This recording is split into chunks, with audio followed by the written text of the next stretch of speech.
This is an RNZ podcast. Just a quick warning. This podcast contains language and descriptions of violence some listeners might find confronting. When you're digging into an old murder case, having a copy of the original police inquiry documents is a must. It's usually a treasure trove of things like witness statements, exhibit lists, job sheets, and forensic testing.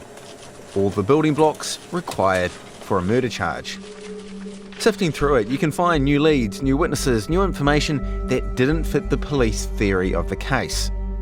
Because I've come to learn that the truth a jury hears, as with Darcy's death, is sometimes not the whole truth. Because of some of the issues that appear to be emerging from this case, there's a genuine public interest in seeing this case to its rightful end. We've made a request of a series of files from different institutions. That's investigator Tim McKinnell, who you met in the last episode. He's working on the appeal of Ross's murder conviction. Like me, Tim's interested in the 1985 police inquiry file. And also, like me, he was gobsmacked to discover the entire police file has gone missing. We've been advised that the police have not been able to find the file.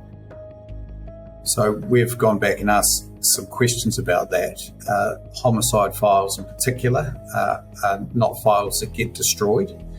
They are to be retained permanently. The retention and disposal guidelines that the police have are very clear. So the advice that the file's been lost is troubling. And it looks like the file was requested as part of an investigation into another case. Around 2019, I think, was perhaps the last time it was confirmed as present. Nobody's indicated they've disposed of it. There is no suggestion that it's been formally destroyed. And so the question is, where is that file now? Most people have probably never seen a physical homicide file. But as you might guess, we're not talking about a few pages or one folder. We're talking boxes and boxes of documents and exhibits. It can't just slip behind a desk or a cabinet somewhere. Somebody has moved it. In your decades in the criminal justice system, have you heard of a homicide file going missing like this? I have heard of other parts of the criminal justice system losing their files, but for the police to lose a homicide file is extraordinary. So what are the next steps available to try and have this addressed?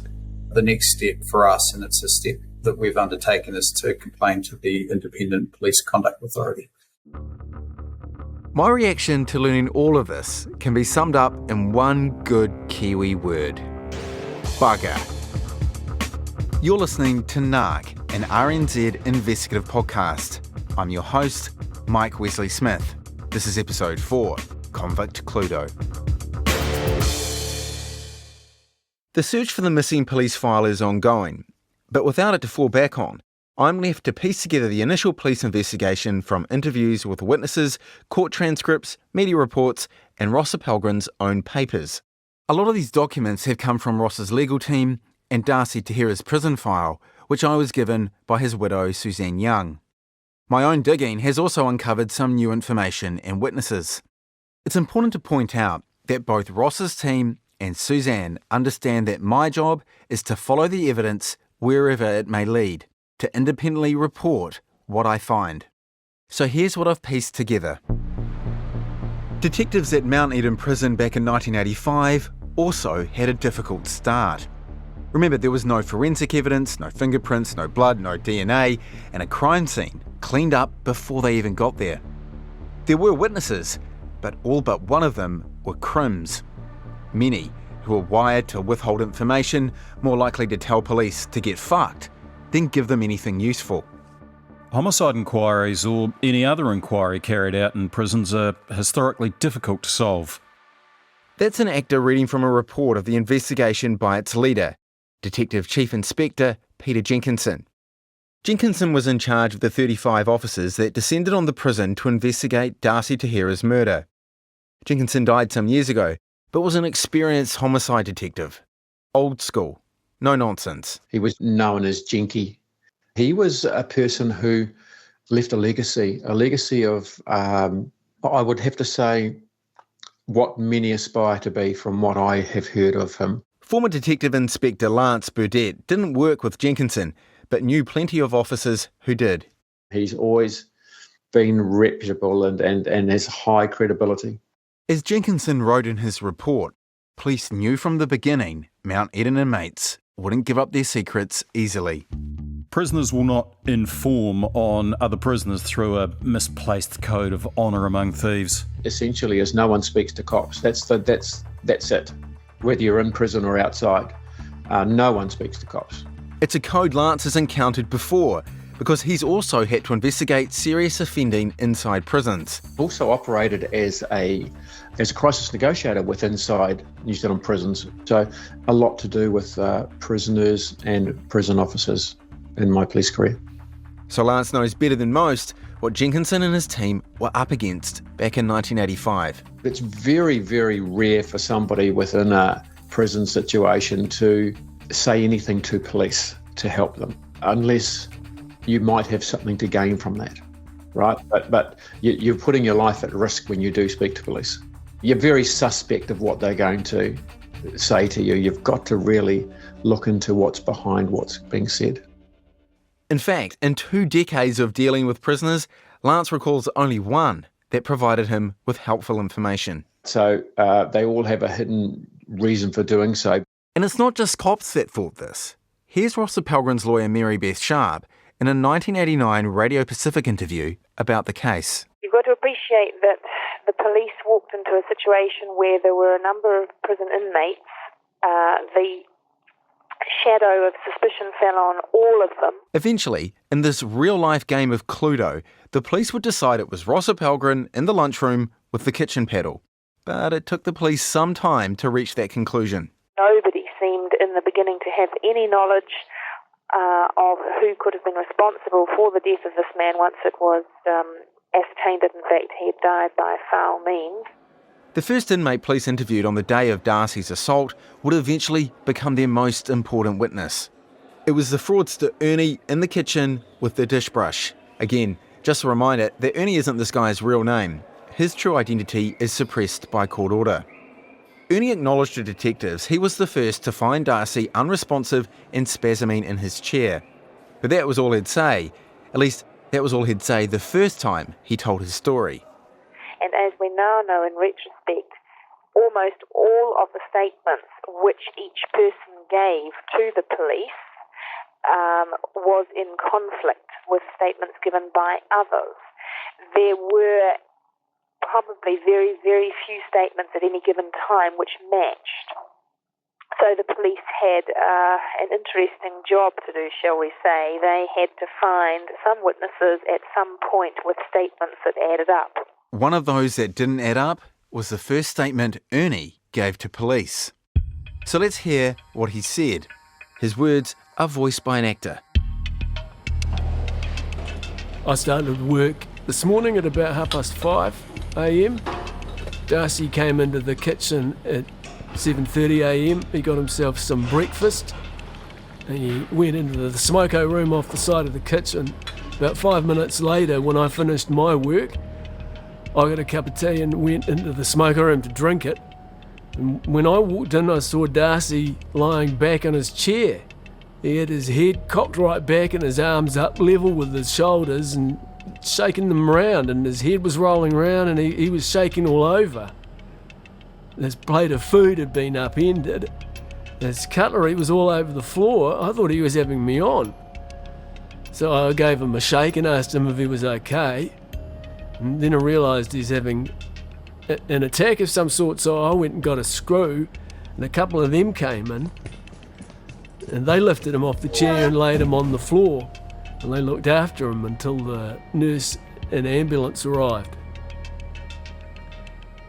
When I went into the room, I didn't notice any blood on him or around him anywhere. He was the only one in the room. I didn't see anyone go into the room after he arrived or even leave the room after he went in there. He's in there by himself. The only ones who have access to the room are us kitchen staff.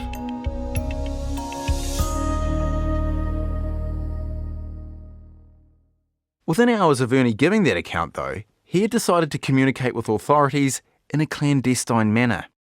By writing the note we heard at the end of episode 2, the one he scribbled with his left hand in the middle of the night to the warden, Mr. Dyer, saying, "Look for paddle in accident kitchen."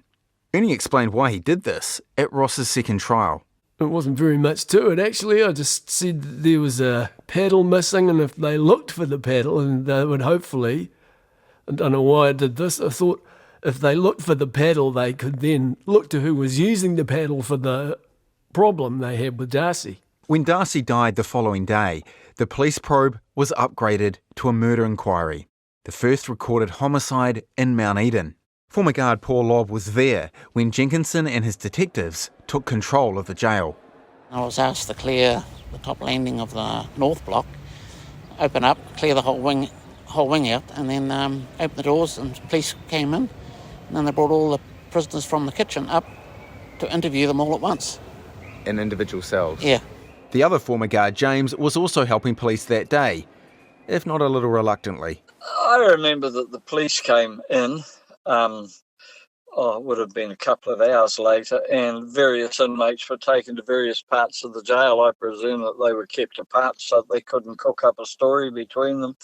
I don't know. Our relationship with the police was very one-sided. They were very much take and not give. So, yeah, we would help them where we had to, but we wouldn't go out of our way to help them because they certainly wouldn't do it for us. Was there some reason for distrust, or did they just not treat prison officers well? Prison officers were a bit like traffic cops back then. They weren't held in the highest esteem. They were the sort of people you've got to have, but nobody wants to admit that they have them in their family. My memories of that 24-hour period was that coming to work and absolute pandemonium. That's former guard Mark Anthony. Police everywhere. There were individual interviews being processed. They had elaborate setup of doing interviews with inmates and getting timelines done and all that sort of stuff. Mark said when he came on shift that morning, the whole mood of the prison had changed. The place was basically shut down for a while.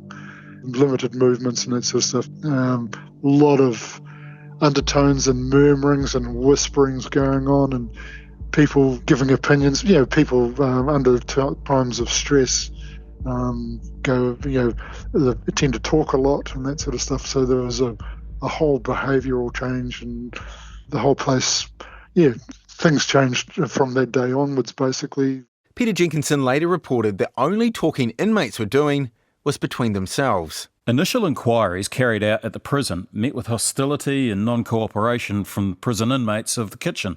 But at around 8:30 that morning, things took a promising turn. An anonymous writer placed a note in the warder's mailbox advising the warder to look for the paddle, a reference taken to mean the paddle being the murder weapon.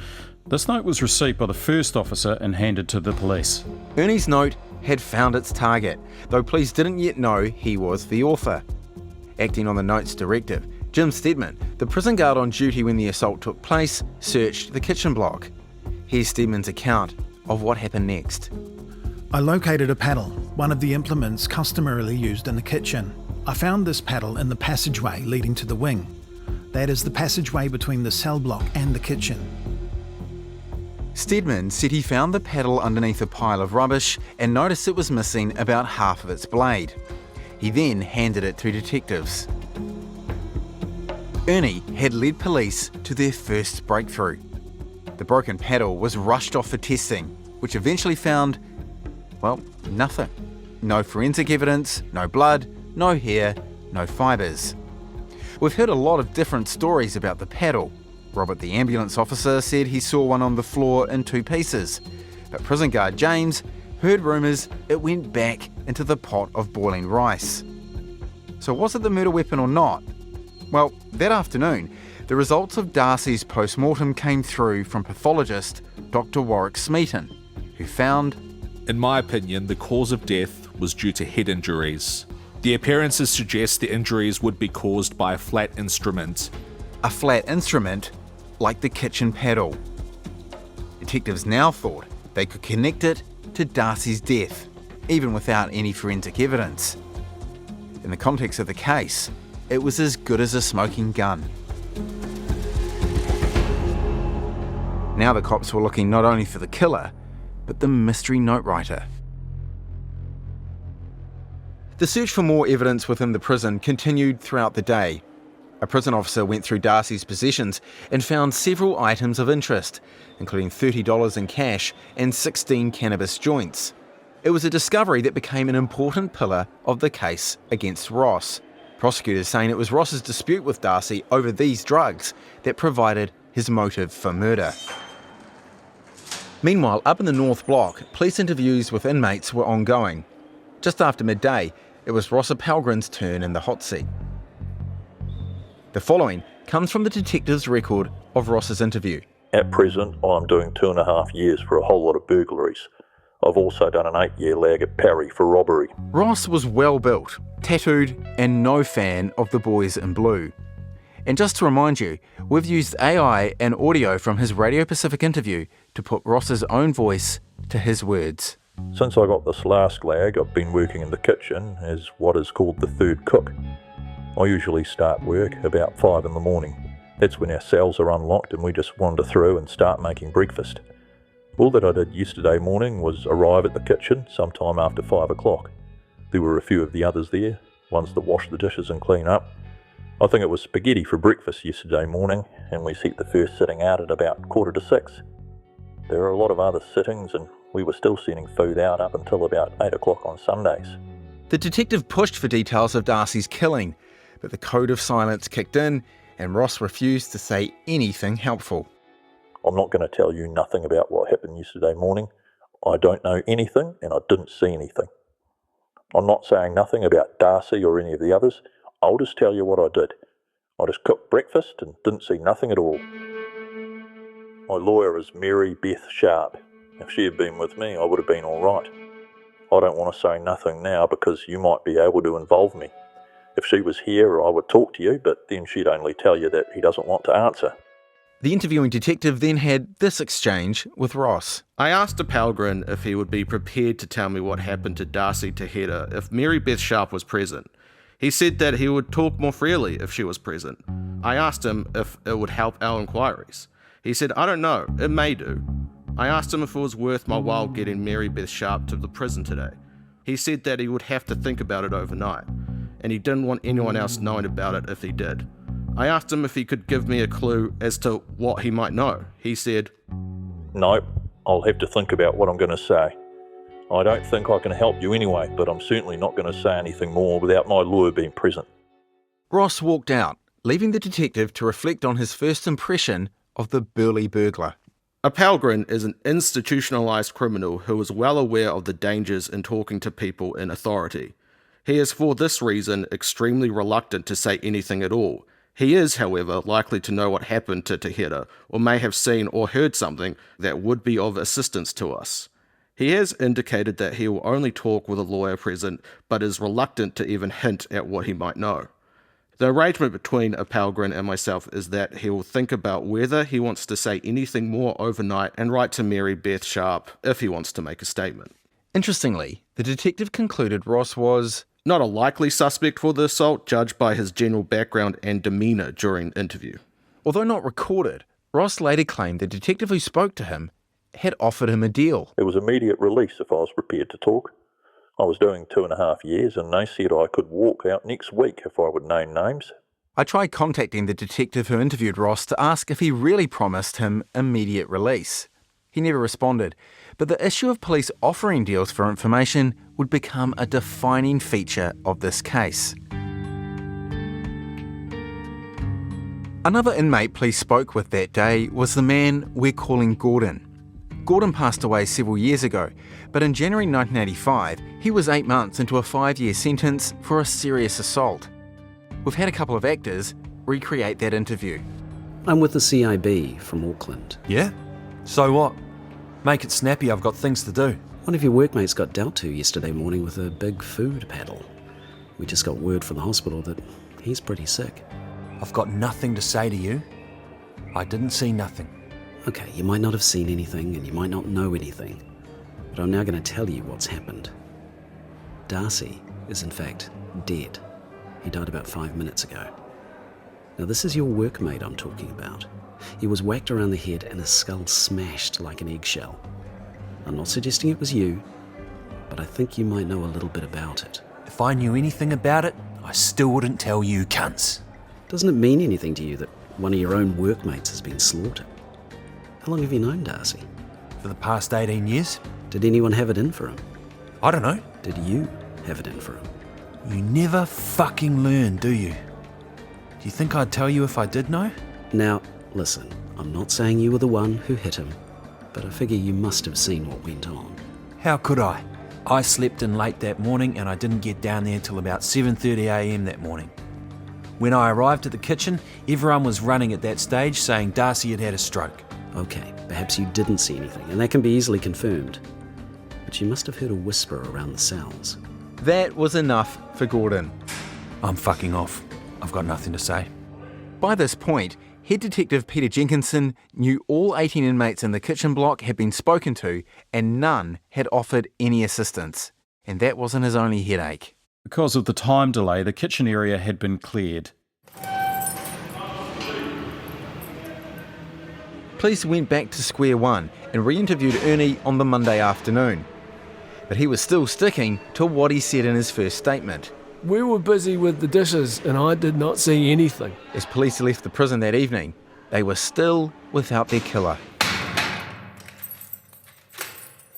For the second night in a row, Ernie reached for his notepaper, as he later told police. I wrote a second note in more detail to get a capture.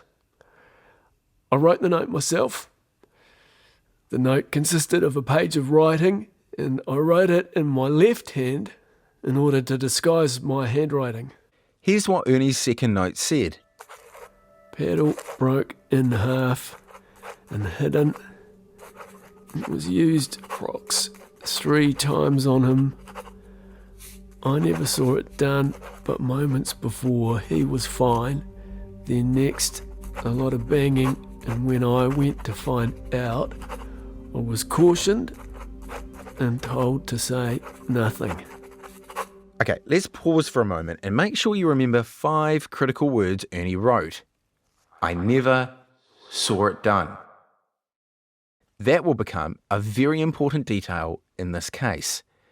As Ernie described, the second note was much more detailed, accusing the police of ballsing up by informing inmates of the first note, letting them know that someone had narked. But, Ernie wrote, given the paddle hadn't helped identify the killer, he'd give the cops another clue. There are people who are acting suspicious and trying to joke and look very inquisitive when screws and police are about.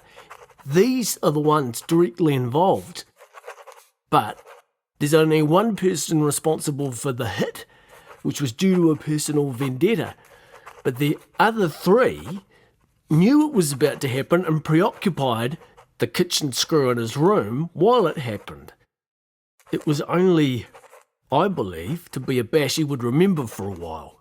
But it's turned sour. It was after police received this note they identified Ernie as its author. How they made this link is controversial, and I want to spend some time on it, so we'll delve into that in a later episode.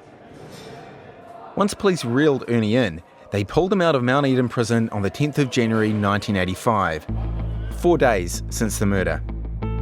My name was called and I went and saw the prison officer Jim, who told me that upstairs wanted to see me straight away.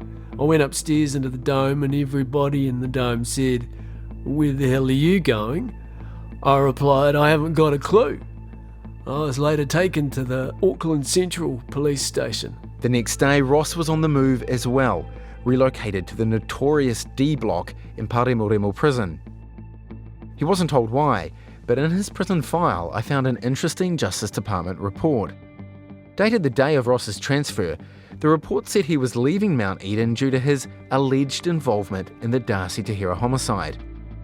So, there was no doubt by now, police had decided Ross was their man.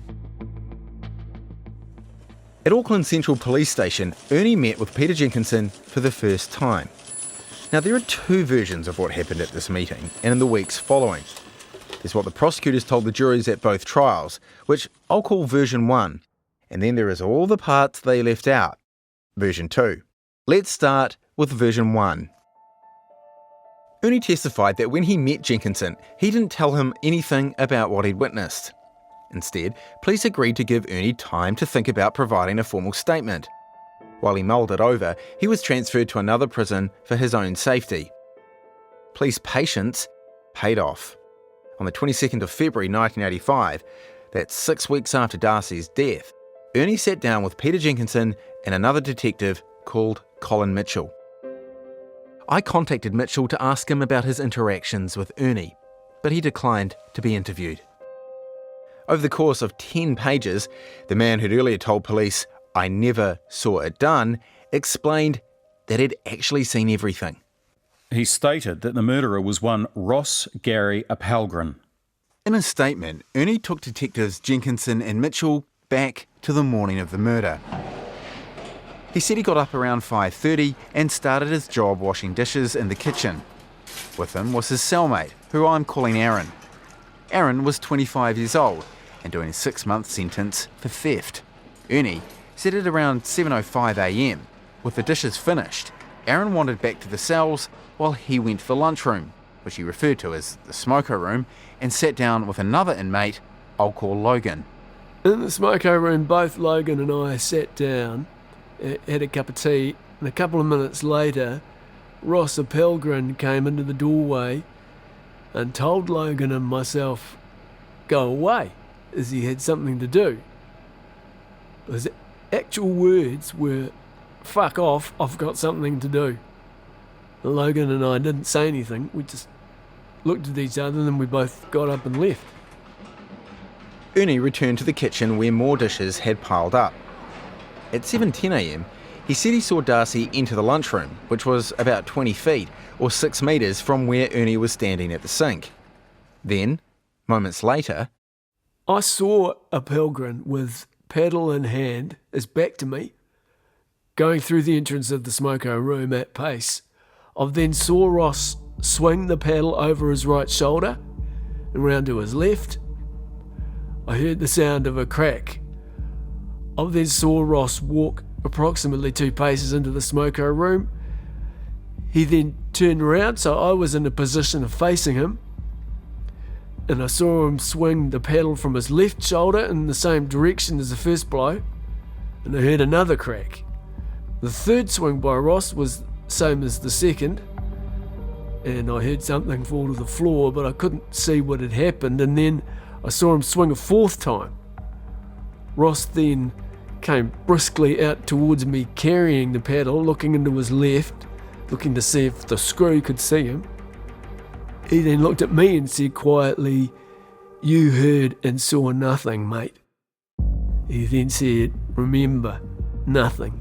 He then turned his left and turned down towards the passageway past the boiler, and I do not know where he went from there. Ernie looked towards Jim Simmons' office and saw several inmates standing in the doorway.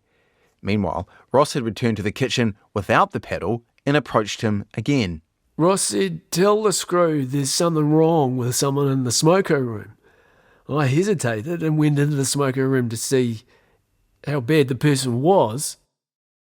I saw that it was Darcy in the smoker room.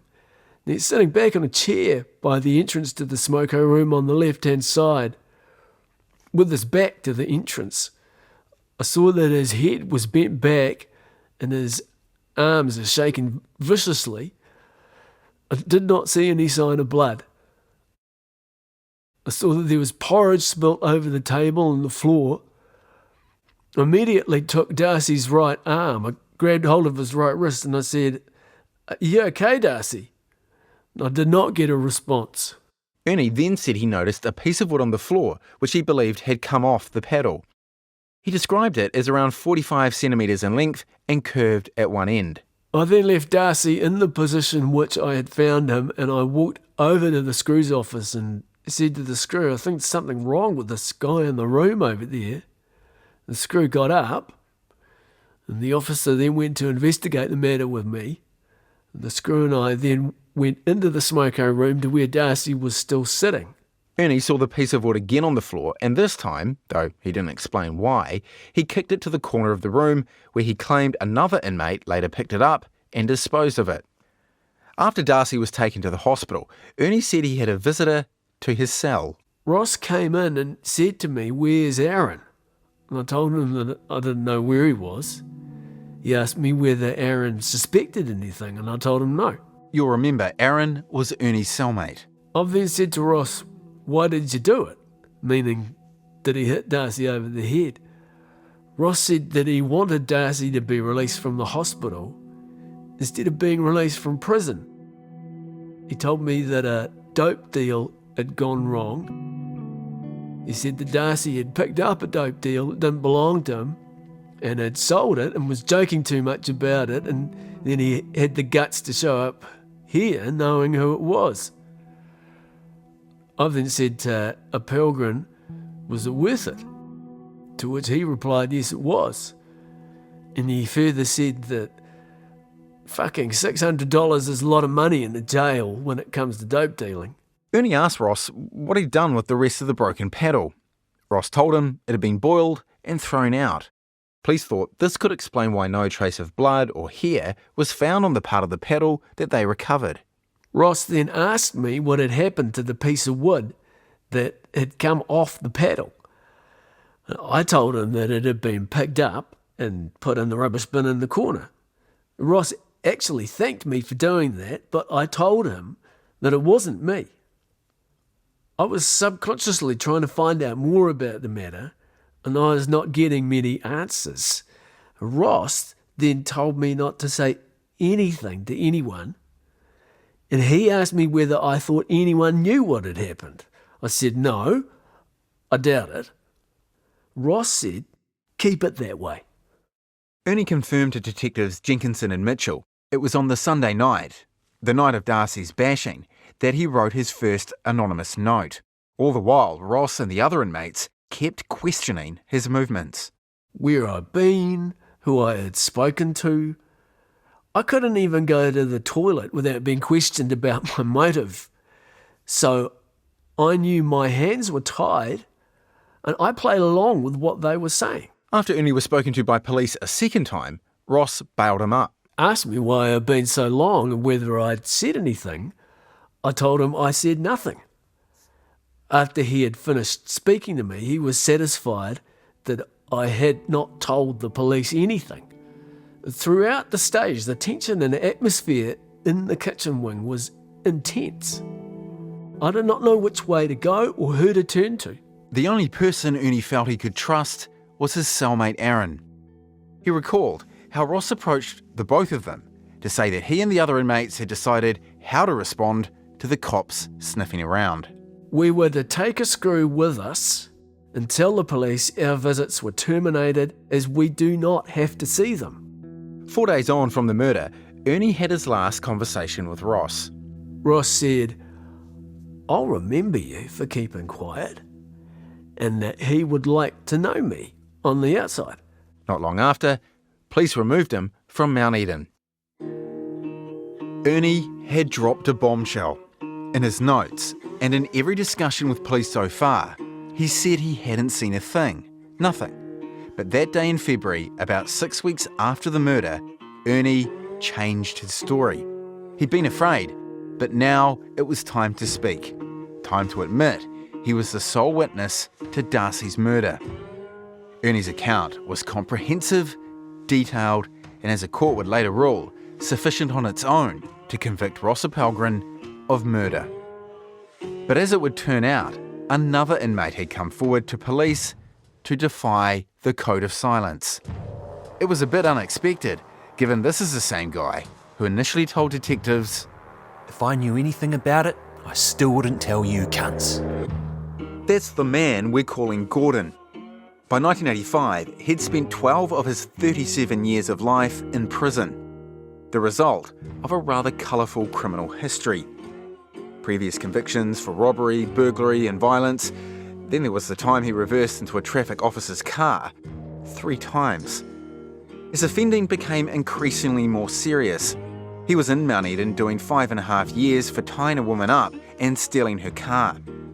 Given that track record, it's no surprise he wasn't inclined to help law enforcement. You never fucking learn, do you? Do you think I'd tell you if I did know? But on the 16th of January 1985, just over a week from his first hostile interview, Gordon was all of a sudden happy to help police. So why the change of heart? Well, although it would take years for Ross and his lawyers to learn this, it turned out Gordon had spent much of the intervening period cooling his heels in segregation, locked up 23 hours a day. We're not sure why, but to Ross's lawyers, it certainly looked like a tactic designed to get Gordon to talk. And relieved to be released, Gordon did just that. A few days before 4 January 1985, I was with Appelgren in the kitchen when Darcy walked through. Appelgren said, "Look at the fat cunt. I feel like smashing him over the head now." At that time, Appelgren had a paddle in his hand. Ross, Gordon said, was pissed at Darcy because some weeks earlier Darcy had pinched Ross's dope from its hiding place, a large teapot in the kitchen. This rang true for Gordon because on Sunday, 23 December 1984, Darcy gave me a joint. This is out of character for him, and he didn't usually give something for nothing. Later, Appelgren said he was going to knife him. As I'm the butcher, Appelgren told me to leave the knives out, but I wasn't happy about that because I was responsible for them. I lock the knives away each day. Appelgren talked about still getting Darcy. He said that he would now use the paddle and not a knife. He talked about the lack of supervision in the kitchen over the weekends and that there was no instructor working, only a screw. On the Sunday, when Gordon learned about Darcy's bashing, he said one thought immediately went through his head. I knew then that Appelgren had seen his threat through. I went into the kitchen and said to Appelgren, "How bad is he?" Appelgren said, "Pretty bad. One side of his head is rooted." Appelgren said he had whacked Darcy 4 times with a paddle and said that the paddle broke in 3 places. I asked Appelgren why everyone thought it was a stroke or heart attack. He said there was no blood. Appelgren said before the hospital rang that if Darcy died, it would be the perfect murder. Gordon's evidence was absolutely crucial for detectives. They now had their suspect, Ross, describing his own actions as murder. In other words, he had intended to kill Darcy. This wasn't just a case of a bashing gone wrong. Police had been worried about what we heard Ernie say earlier. Ross said that he wanted Darcy to be released from the hospital instead of being released from prison. They were worried that Ross's lawyers would use this to show Ross's intention was only to injure, not to kill Darcy. But now, with Gordon's evidence, that weakness in the police case was shored up. Convenient? Ross's lawyers would say yes, but for police, it was conclusive. They had witnesses, a murder weapon, and a motive, all pointing to one man, Ross Appelgren. So that's version 1 of how Ernie came to be the star witness for police.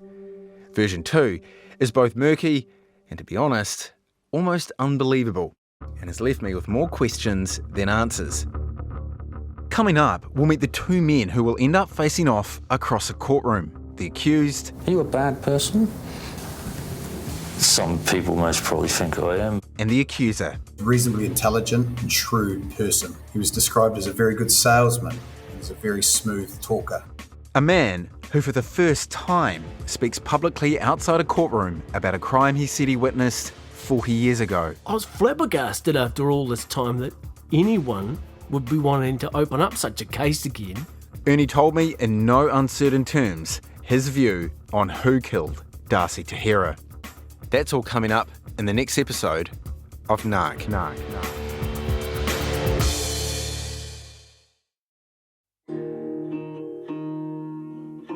Thanks for listening to Nark, hosted and written by me, Mike Wesley-Smith. I'm also extremely grateful to everyone who spoke with me for this podcast, especially Suzanne Young and Julia Appelgren. And if anyone listening has more information about this case, I'd be keen to hear from you. Send an email to nark@rnz.co.nz. Follow and listen to Nark wherever you get your podcasts, and if you've enjoyed it, use the share button to recommend it to a friend. Some more quick thank yous to Ngā Taonga and Mediaworks for some of the archival audio, and to the voice actors who helped bring some of the characters in this episode to life. Will Plummer, Nigel Collins, Nick Robinson, Taylor Sincock, Craig Genty, Hamish Webber, Justin Gregory and Jack Sargent. The RNZ producers who worked on this episode were Liz Garton, William Ray, Duncan Smith and Phil Vine. The audio engineer was William Saunders. Thanks also to Steve Burridge and Jeremy Ansell for the studio wrangling, and to Kevin Golding for opening the doors to me every week after hours. Graphics were designed by Amrita Marks, and the shorthand page, where you can find more information on this story, was made by Hing-Yi Kong. Check it out at rnz.co.nz/nark. Tim Watkin is RNZ's Executive Editor Audio, and Brianna Uritich-Gregg is the Production Coordinator. You can find more of RNZ's great podcasts, like High Vis Manaki, on the RNZ website, rnz.co.nz/podcasts. Check them out. Bye for now.